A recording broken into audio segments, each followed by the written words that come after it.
Welcome to episode 549, HenrySamueli, from UCLA professor to the father of broadband internet. This is an outline of episode 549. There are three reasons we study HenrySamueli. First, he's the father of broadband internet. Second, he's professor, inventor, and entrepreneur. He is the 2012 recipient of the Marconi Prize. Let us meet HenrySamueli. Henry, thanks for having us here at the Broadcom booth for 2015. I think from a high level, one of the big themes we're pushing and talking about is the connected digital home, because that is really, the next wave of the future where all the devices in your home are connected. We have a great demo where you can walk around and simulate going from room to room to room and what happens in your connected digital home. So that we'll walk through in a second. Another major announcement that we made is on DOCSIS 3.1, which is the next generation of broadband access to the home over cable. He was born in Buffalo, New York in 1954. His parents were Polish Jewish immigrants who survived the German Nazis' occupation of Europe. He attended UCLA, where he received his bachelor, master's, and PhD degrees, all in the field of electrical engineering. He was a straight-A student. So he was ready to take the PhD prelim exam, and I had to go and talk to the dean because you're supposed to have a bachelor's degree before you take the PhD prelim exams.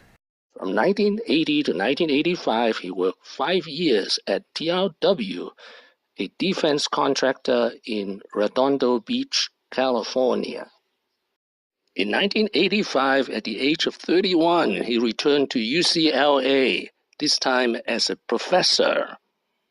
In 1991, while still working as a professor at UCLA, he co-founded Broadcom Corporation with one of his PhD students, Henry Nicholas. Each invested $5,000. For the first 3 years, that is until 1995, he was full-time professor and part-time entrepreneur. What he invented? The home set box. Prove these concepts out and taking these advanced systems and algorithms and put them in real high-performance integrated circuits that were cost-effective for commercial applications. Primarily focused in digital television. Being able to do that and being able to implement that on set-top boxes. Broadcom went IPO in 1998, and he became a billionaire. A very rich man, he donated about $500 million to charity. First, the UCLA Engineering School changed its name. Second, UC Irvine Engineering School also bear his name. Next, he bought the NHL ice hockey team, the Anaheim Ducks. In 2007, the Anaheim Ducks won the Stanley Cup. Some estimate he made $400 million profit by purchasing this franchise. He is the 2012 recipient of the Marconi Prize.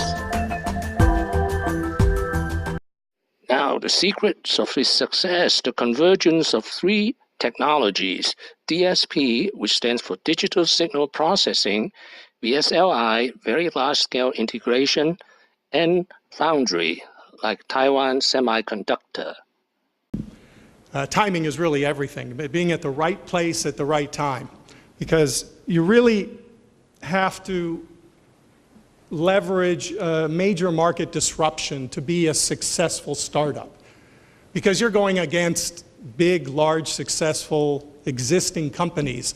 And the field that I chose to study for my PhD was digital signal processing. It was a very new field at the time. So again, in the 70s, VLSI was a new field. The concept of putting tens, hundreds of thousands of transistors on a chip, and how do you design a chip with that complexity. And then on the wired side, that's where Broadcom came into play. Broadcom became the successful disruptor of the broadband communications wired market.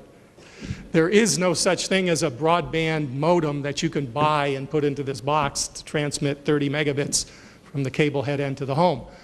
We built chips, real chips, using these multi-project wafers fabricated by TSMC.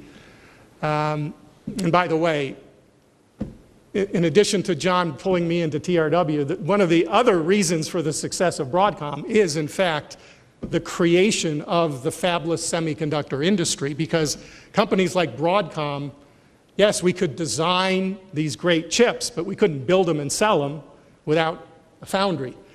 And therefore, we owe our success to Morris Chang for creating the entire fabless semiconductor industry.